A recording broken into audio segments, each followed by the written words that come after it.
Well, I'm here to introduce Heide Gottner-Abendroth. She was born in 1941 and is the mother of 3 children. After earning her PhD, she taught philosophy for 10 years at the University of Munich. She is the founding mother of modern matriarchal studies through her 30 years of research work, as well as her books and numerous articles, which focus on egalitarian and peaceful societies. She was excluded from the university because of her challenging subject matter, despite being invited to teach as a visiting professor at the universities of Montreal, Canada, and Innsbruck, Austria. In 1986, she established the independent International Academy Hagia in Germany, which is primarily attended and supported by women. In 2003, she guided the first World Congress on Matriarchal Studies in Luxembourg, and in 2005, she leads the second World Congress in the USA titled Societies of Peace. The results of her research have been the basis for further studies and projects in many different countries. Recently, she was nominated by the initiative 1,000 Women for the Nobel Peace Prize to be one of these women from all over the world.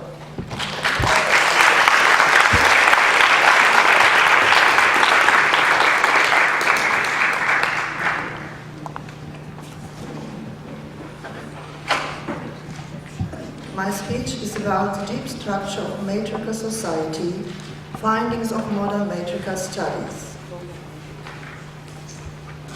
As introduction, I would like to say, even though I have dedicated my work to anthropological research for the past 10 years, I am not an anthropologist, but rather a European philosopher. When I began doing research on matriarchal societies, I started in my own culture and investigated the social and mythological patterns of pre-patriarchal times in early history. This task required undertaking a deep criticism of patriarchy. But I could not go on confining my study to Europe, because on this continent, these cultures have been completely destroyed. We have only fragments and distorted remnants, and these are not sufficient to reconstruct the full picture of matriarchal societies. So I dedicated to familiarize myself with the anthropological research that had been done on this topic. In these sources, I found the same prejudices about matriarchal cultures as I had in historical research. And this led me to broaden my criticism of patriarchal ideology.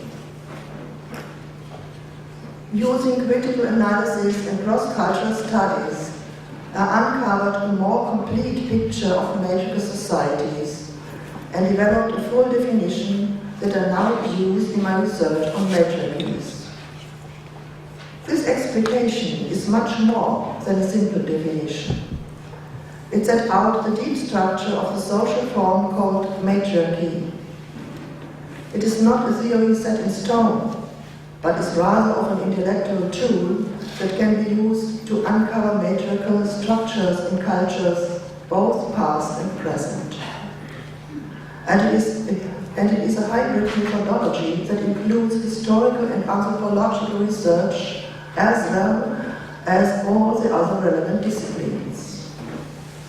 These logically have to be used together to cover such a huge field. Even though I was occupied with studying still existing matriarchal societies, I never intended that my results should speak for indigenous peoples. Nor would I pretend that my analysis of the deep structure of this type of society could be applied to all indigenous societies. This task can only be fulfilled by years of field work in many corners of the world, and can best be done by indigenous researchers into their own societies.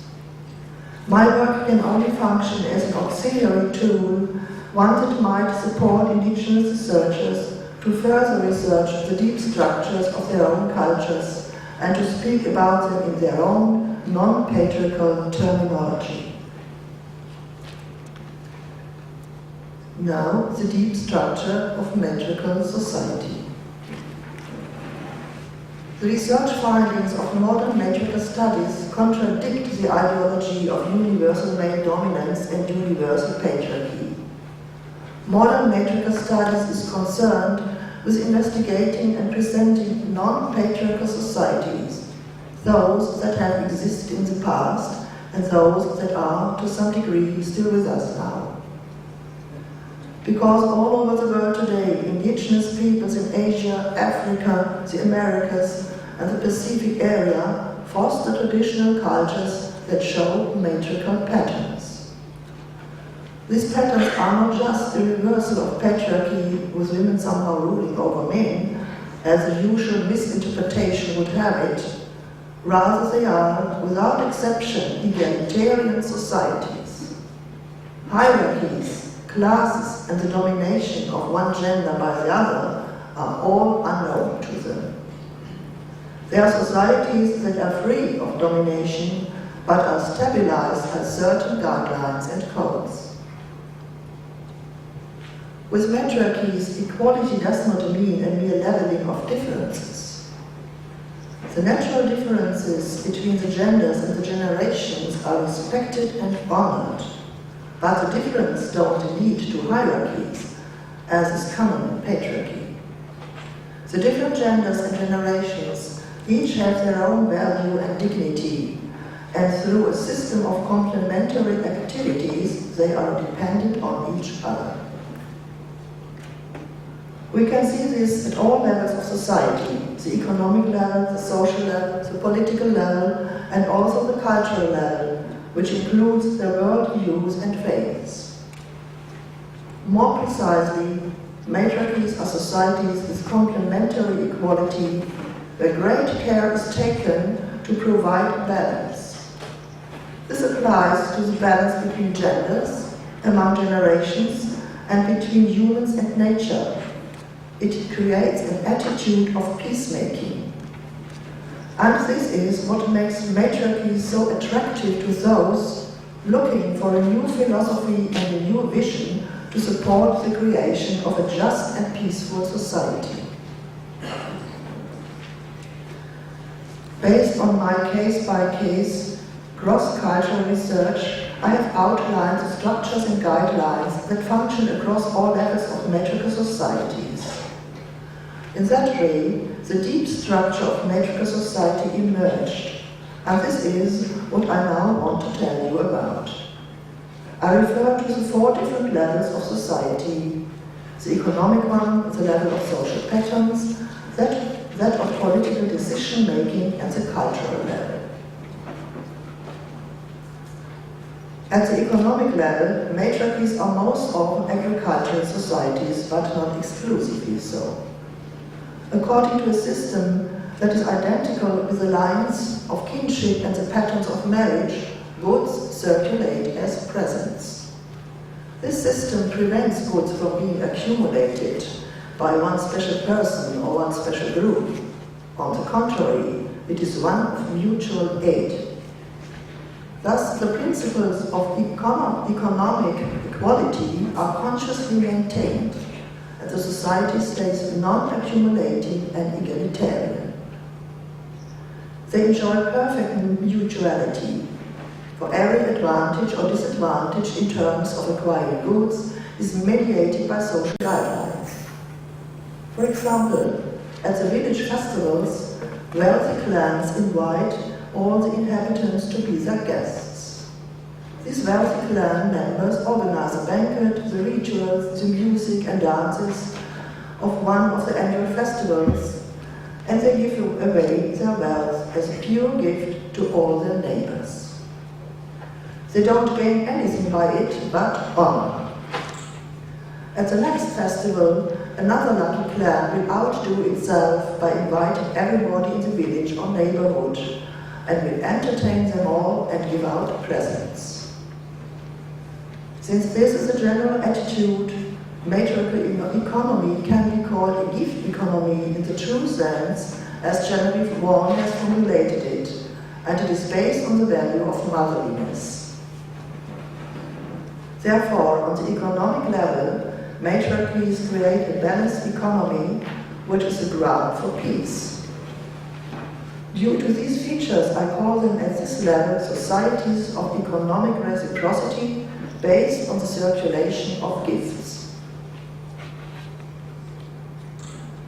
At the social level, matriarchal societies are founded on motherhood and are based on the clan. Motherhood is the most important function in each society, for mothering creates the new generations that are the future of society. But it is necessary to clarify 2 points here.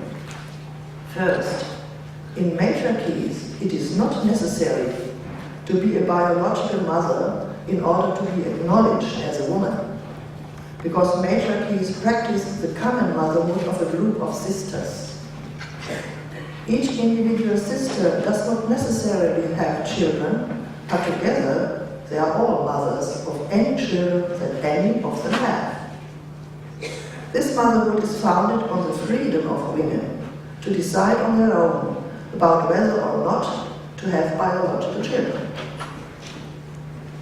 Second, in matriarchies, mothering, which originates as a biological fact, is accorded such great importance that it is transformed into a cultural model. This model is much more appropriate to the human condition than the way patriarchy conceptualized. Of course, patriarchies depend on motherhood just as much as any culture does, but it contrives to make the importance of motherhood invisible. This ends up making women, and especially mothers, into slaves. In matriarchal societies, people live together in large kinship groups formed according to the principle of matrilineal. That is, kinship is acknowledged exclusively in the female line. The clan's name and all social positions and political titles are passed on through the mother's line. Such a matriarchal clan consists at least of 3 generations of women and the directly related men, who are the brothers of each generation of women. Generally, the matriarchal clan lives in a big clan house. The women live there permanently, because daughters and granddaughters never leave the clan house of their mother when they marry. This is called matriarchality. What is most important is the fact that women have the power of disposition over the goods and the houses of the clan, especially over the sources of nourishment, fields and food. All the goods are given to the clan mother, the matriarch, and she distributes them equally among the members of the clan. This characteristic feature, besides matrilineal and matriarchality, grants women such a strong position that these societies are matriarchal and not merely matrilineal. Here again we can see the value of motherliness, which is a source of peace for the whole society. The different clans are connected to each other by marriage patterns, especially the system of reciprocal marriage between 2 clan groups. Marriage between 2 clans is not marriage between individuals, but rather a communal marriage. It is an ancient custom of bonding between 2 clans, and it makes good sense in a system of mutual aid. The married people do not leave the houses of their mothers, but stay in their own matriarchal clans. In places where the most ancient patterns are still in use, men practice the so-called visiting marriage, going to their lovers or spouses' clan houses to meet them. But there, they are guests only overnight, and they must leave in the morning.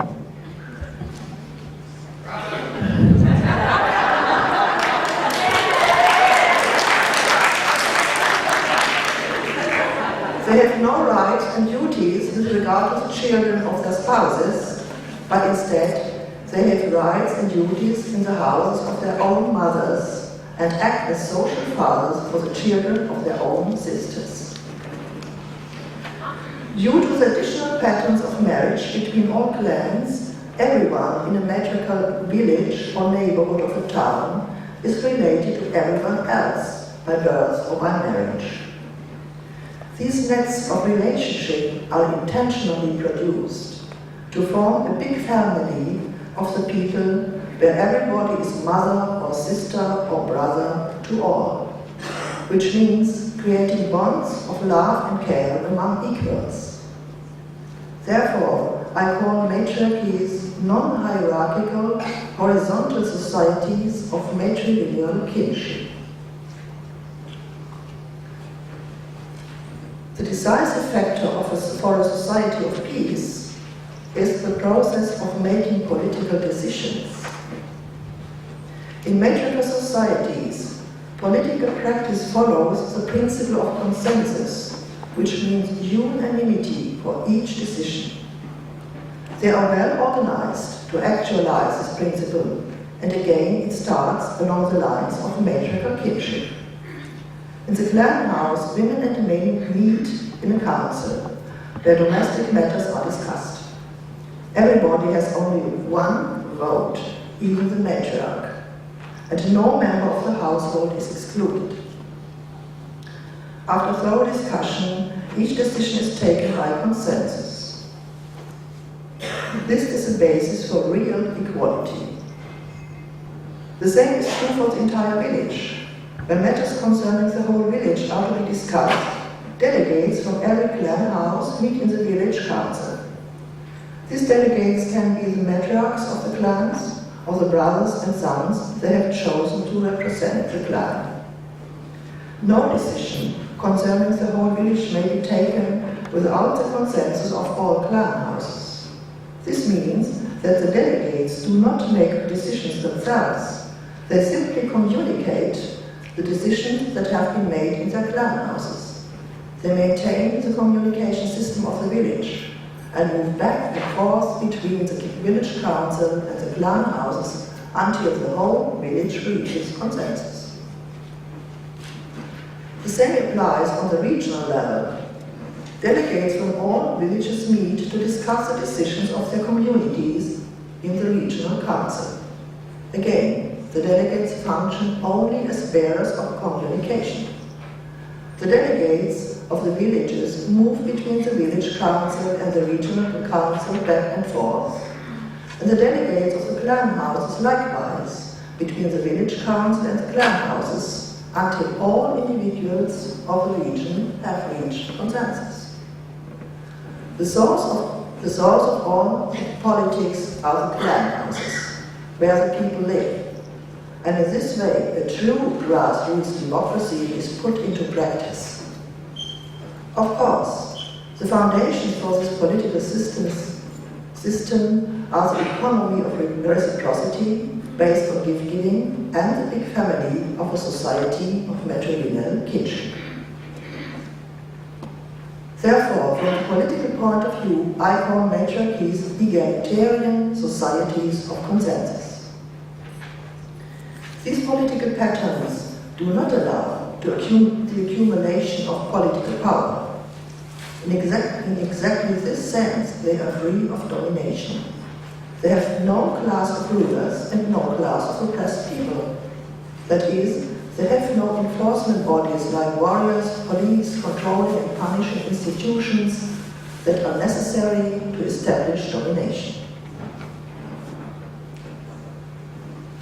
But such a societal system would not function as a whole if there were not a deep, supporting and all-permeating spiritual attitude. This is the case with all matriarchies.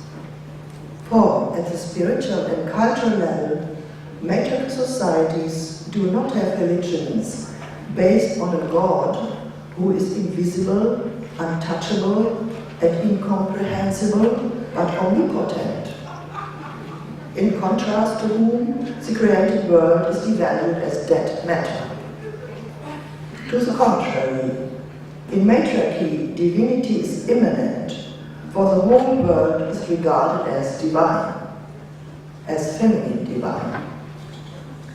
This is evident in the widely held concept of the universe as a great goddess who created everything, and of the earth as a great mother who brings forth everything living. And everything is endowed with divinity, each woman and man, each plant and animal, the smallest pebble and the biggest star. In such a culture, everything is spiritual. In the festivals following the cycle of the seasons and the cycle of life, everything is celebrated. Nature in its manifold expressions, the different plants with their different abilities and tasks, the different genders and the different generations with their specific dignities, following the principle diversity is wealth. There is no separation between sacred and secular, so all the everyday tasks, such as sowing and harvesting, cooking and weaving, building a house and making a journey, also have ritual significance. Thus, in an all-permeating sense, these societies are sacred ones.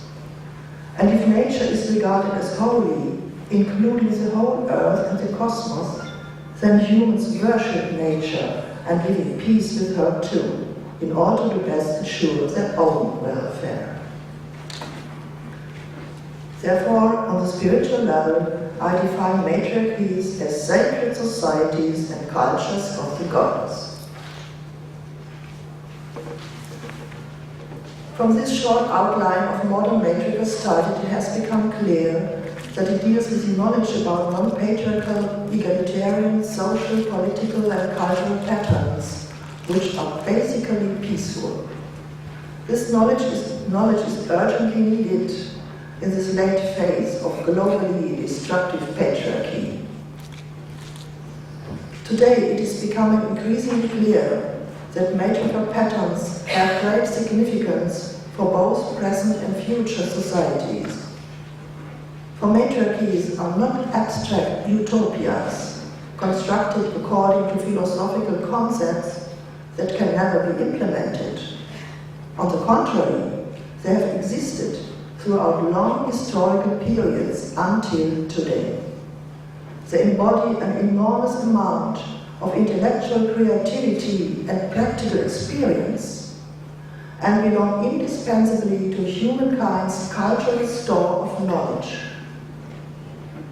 The precepts show how life can be organized in such a way that it is based on needs, is non-violent, and is simply humane. Thus, matriarchies can be our guiding light towards a just and peaceful world society. Thank you.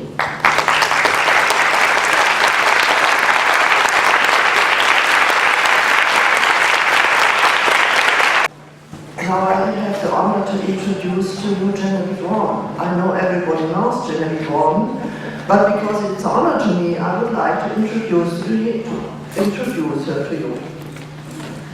Genevieve is an independent researcher. In 1963, she moved to Italy from her native Texas. Her two early essays, Communication and Exchange, Semiotica 1980, and Saussure and Vygotsky via Marx, Ars Semiotica 1981, deal with language and economics. In 1978, she became a feminist, participating since then in the Italian, US, and international feminist movements. In 1983, she returned to Austin, Texas, where she created the Foundation for a Compassionate Society. From 1987 till 1998, an all-women activist foundation which initiated many innovative projects based on the politicization of the women's values. In 1997, she published her book, For Giving, a feminist criticism of exchange, and in 2004 she edited The Gift, a feminist analysis. She is active in the anti-globalization and peace movements. Genevieve, please.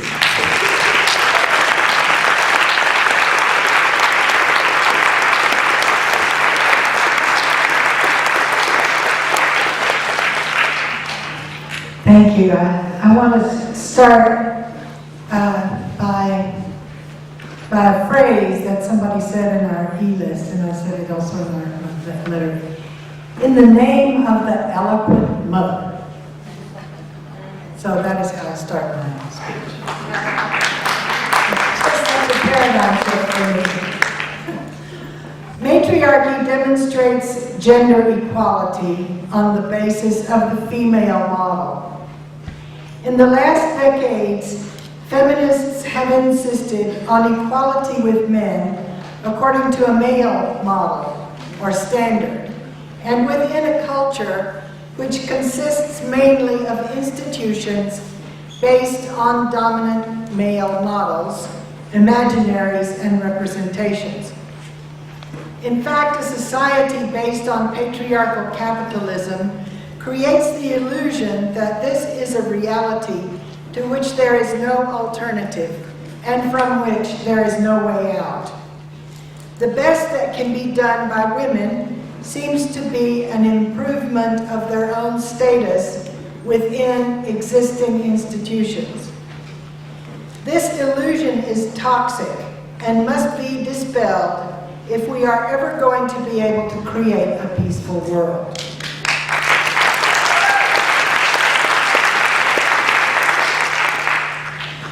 Much energy is employed in achieving equal pay for women in male institutions, equal rights before male law, and equal opportunity in patriarchal schools, religions, businesses, and corporations.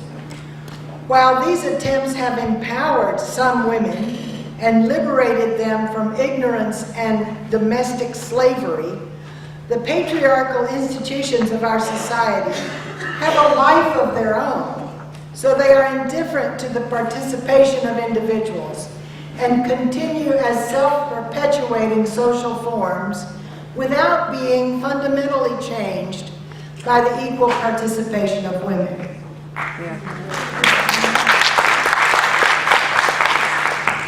Moreover, the improvements in gender relations at the individual level in countries like the US have taken place with a parallel displacement of male-dominant behavior onto the class and national levels, so that hypermasculinity is considered normal when it is practiced by capitalists, corporations, and countries. In fact, their hypermasculine behavior is not even recognized as having anything to do with gender. It is just considered policy. Yeah. What we need to do in this situation is to radically shift from the norm of the male gender construction to the norm of the mother. A recent theory in cognitive psychology proposes that we have exemplars of categories. For example, a robin would be the exemplar or quintessential bird. I believe we do that also with our category of human, and the male has been the exemplar of the category of human for patriarchy. In order to radically change the patriarchal institutions and perhaps reestablish matriarchies, we would need to make the mother the exemplar of the category human.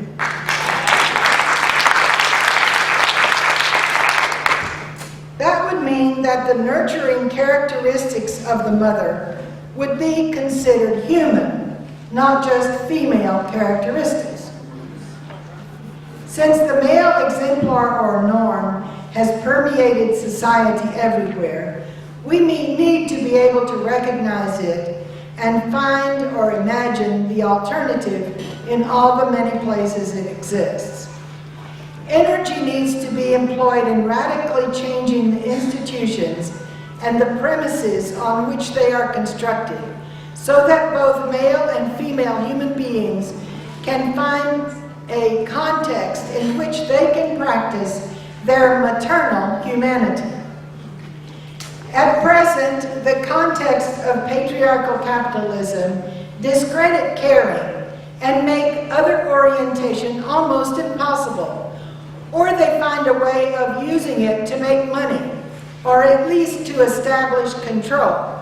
Witness the New Orleans disaster and the supposedly compassionate way they're now trying to clean up. It's just making money and giving contracts to Halliburton. It's crazy.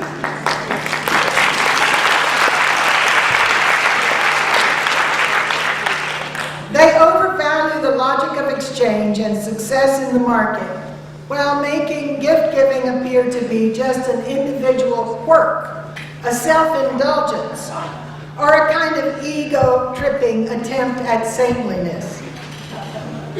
Even equality itself is a criterion based on the male model and the market, where identity logic promotes what is equal to what and how much, and those are the main issues.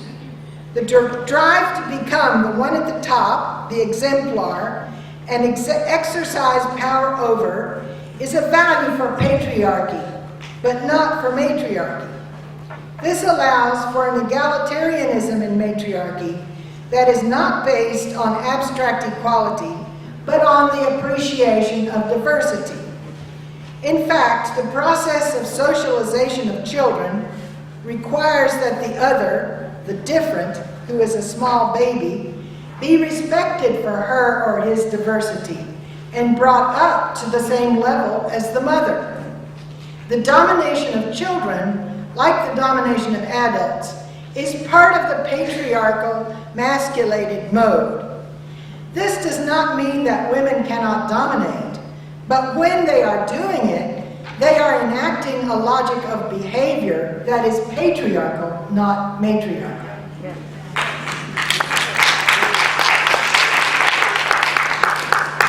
Patriarchies have overtaken matriarchies because some of the patriarchal values are self-confirming, like violence and power over. This has created hybrid societies that do not recognize themselves as such. We can also look at these societies as based on two ways of behaving economically, two economic logics. One is gift-giving, the direct satisfaction of needs. The other is exchange, giving in order to receive an equivalent. These two ways of meeting needs constitute two modes of distribution. Gift-giving, which is evident in mothering, has a logic of its own, which is unrecognized by patriarchy. Gift-giving is transitive and creates positive relationships, subjectivities, and communities. Gift-giving takes place not only in mothering, but it permeates society, and exchange, which seems to stand alone, actually could not take place without it.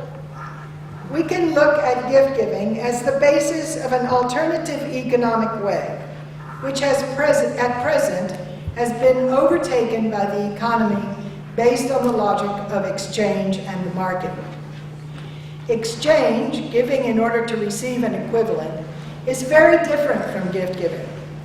Where gift-giving creates solidarity and trust, exchange creates adversarial stances of each against all, as each person tries to get more than the others from the transactions.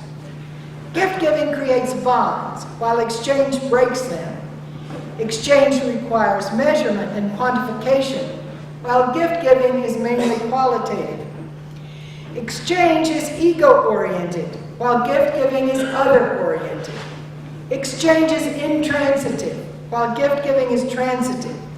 In fact, exchange, which is only a double gift, a gift turned back on itself, actually cancels the gift by the equal return.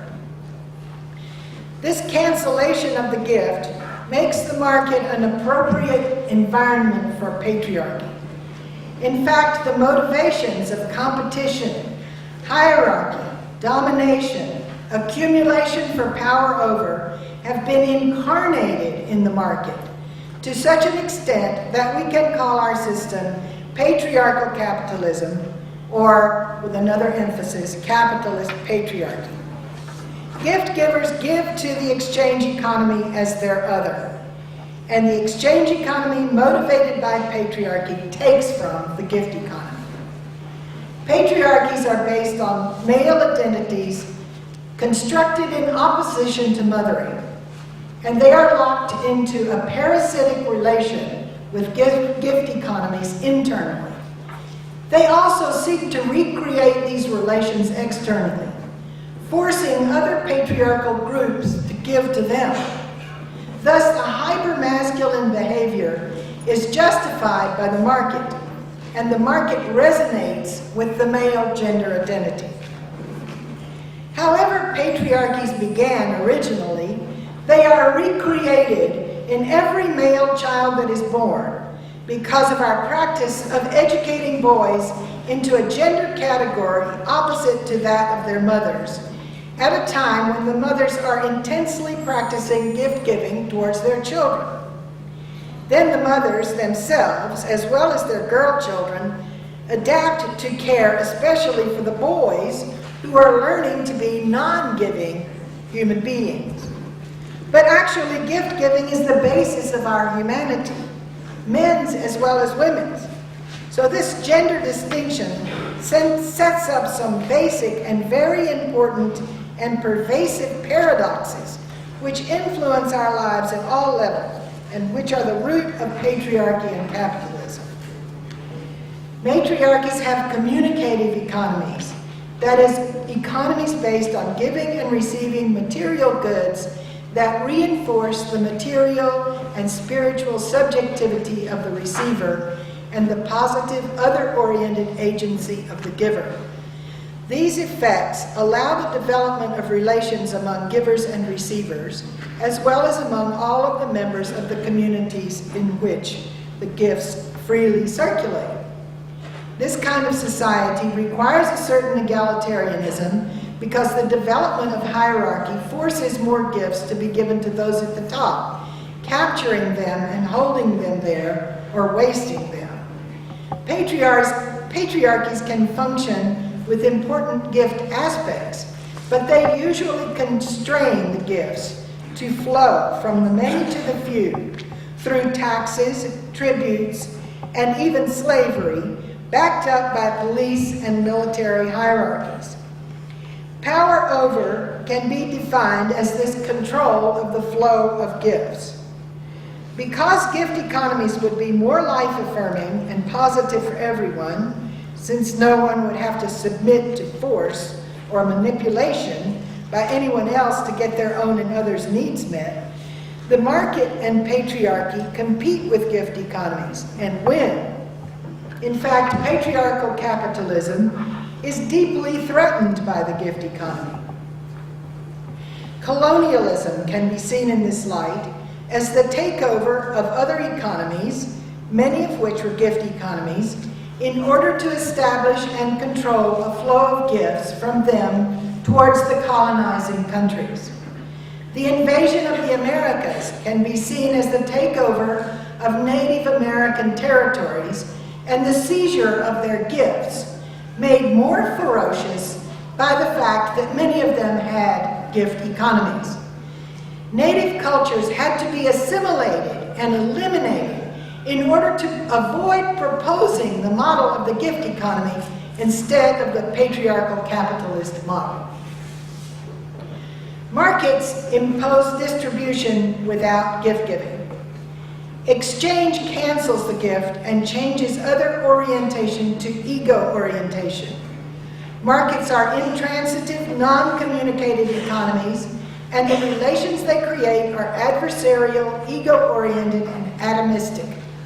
What the members of the community have in common is just their non-community, their intransitive, material non-communication of private property. They give something in order not to give it, to keep its value, so as to be able to give it again in the form of money to satisfy their own needs. Instead of giving value to the other, they give value to the self, using the need of the other as means rather than an end in itself.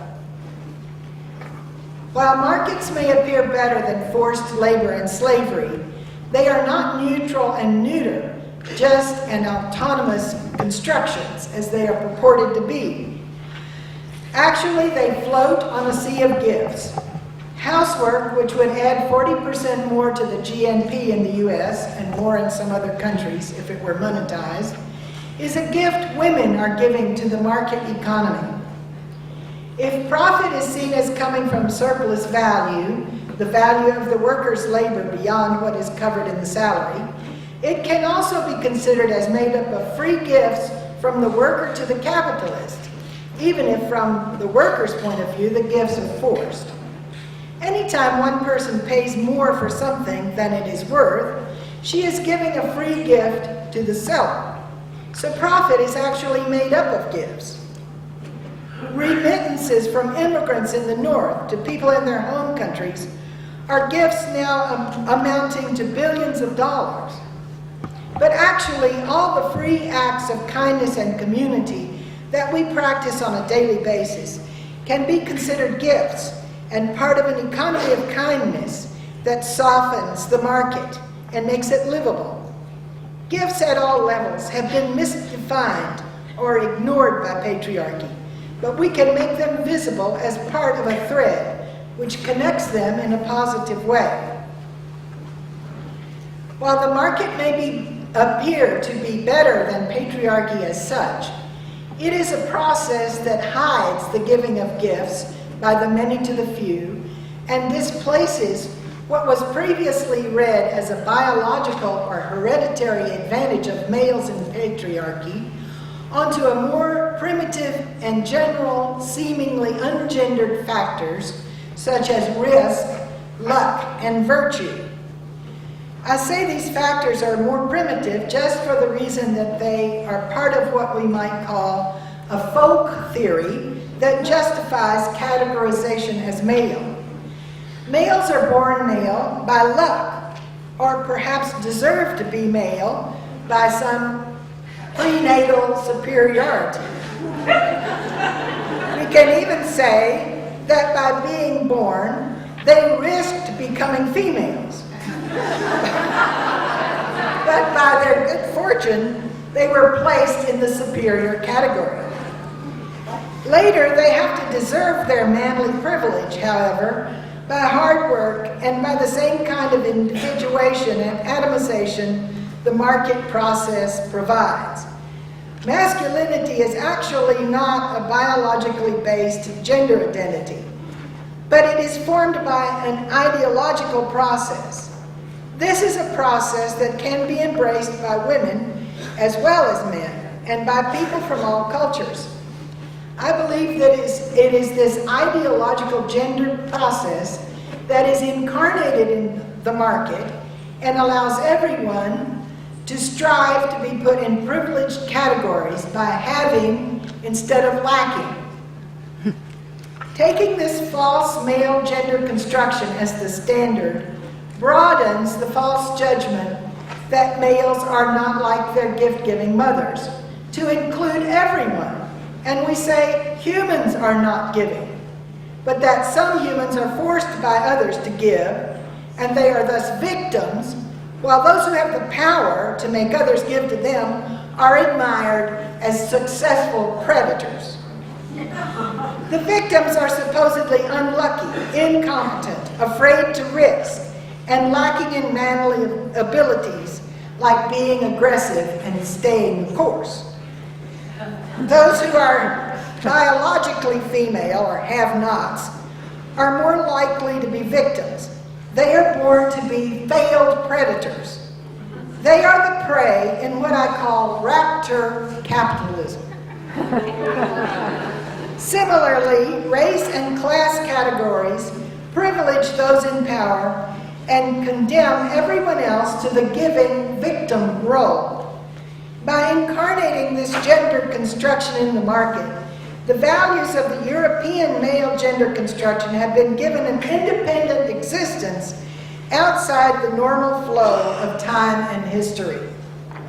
Moreover, this incarnation has permitted or forced almost everyone to embrace these values.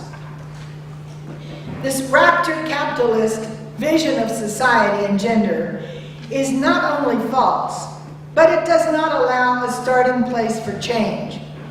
Economics textbooks begin with the idea that the market is the way scarce goods are distributed. They do not mention that the market itself is the cause of the scarcity of the goods.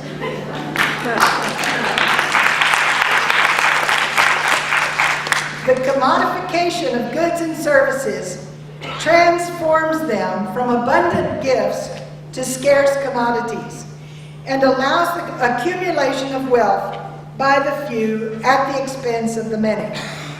This is particularly evident now in globalization, with the seizure of water and seeds and even life forms by corporations, so that things that were once the means of giving, abundantly available for the taking, have been absorbed into the market and can only be had at a price. The explanation of the market and capitalism, starting not with the market itself, but with the gift economy and the female standard, which includes rather than rejects mothering, lets us look at predatory behavior as an aberration and at gift givers not primarily as victims, but as positive agents who are temporarily trapped and exploited by a system based on a false and illusory gender construction. This problematic European male gender construction does not have to do primarily with sex, but with the foundations of economics. That is, how do people get their material needs met? How are needs met in society?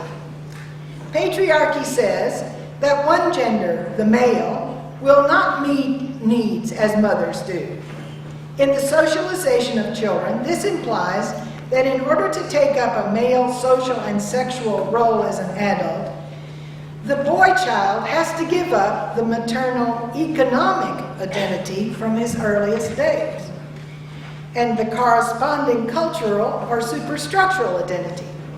For children, this economic identity has to do with very detailed gift-giving and receiving on a daily basis. It is the stuff of life itself and the primary relation-creating interaction. Making an adult sex role contingent on the child's adopting a certain economic behavior places him in a situation of exchange already, because sex as an adult becomes the reward or payoff for not giving behavior. That is, he gives up gift-giving and will eventually be allowed to be a male sex agent if he can act according to the manhood agenda and usually also become a subject of the market as a breadwinner. Thus, boys are already in an if-then, do-des exchange mode as they grow up. Since gift-giving and receiving are the way we construct our human relationships, boys are placed in a very problematic situation when they are turned away from the gift economy as children. A substitute for giving is made available to them, which is hitting. In fact, hitting, like giving, reaches out and touches the other person and establishes a relationship, though one of harm rather than nurture. And it establishes a relationship of hierarchy rather than one of mutuality. Gratuitous hitting calls for a payback, and so fights begin on the basis of exchange, revenge, and honor. Backyard brawls prepare boys not only for participation in the market, but for wars, which are also fought on the market principles of exchange of blows, gratuitous attack, and reprisal in an escalation to establish national male dominance. The loser nation is forced to give up and to give to the winner, thus taking a female position. Even diplomacy works like this, as the nation that has nuclear bombs, for example, forces others to give them up and not to have them.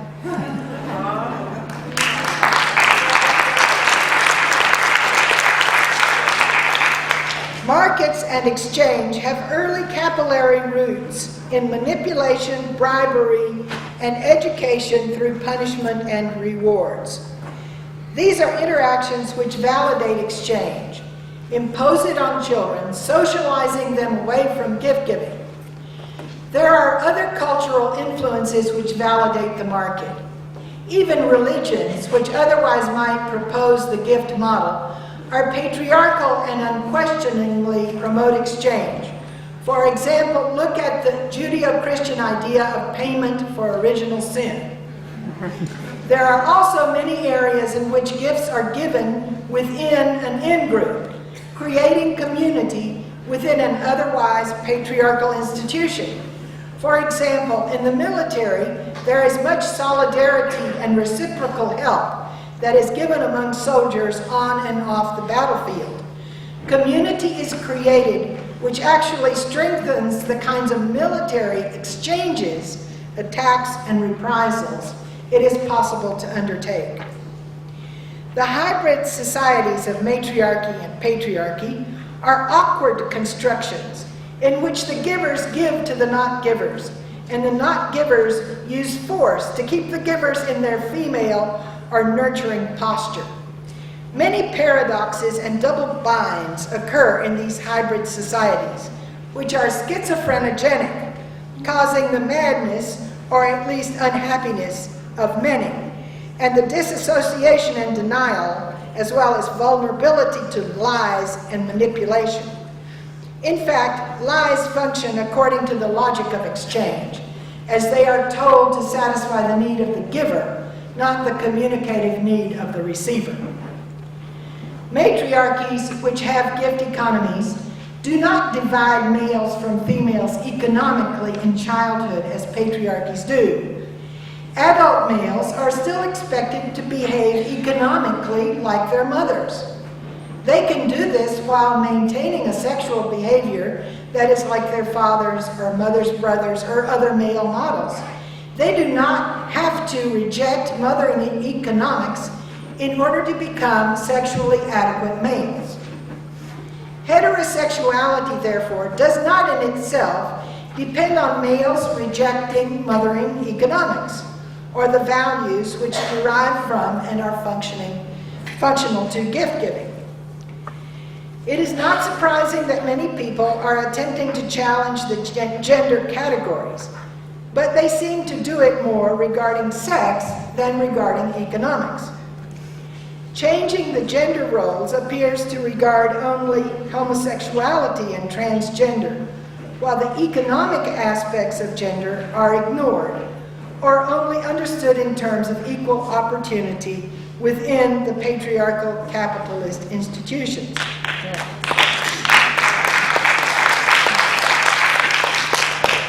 This renders the gender challenge of the GLBT movements much weaker and less political than it could otherwise be.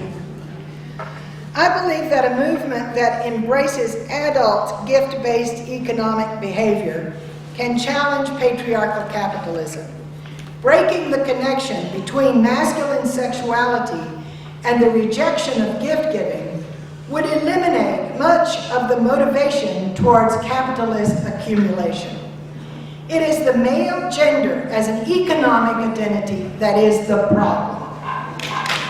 Mothered children who recognize the fact that they have been mothered and have participated in and not rejected a gift economy can use this interaction when interpreting other phenomena.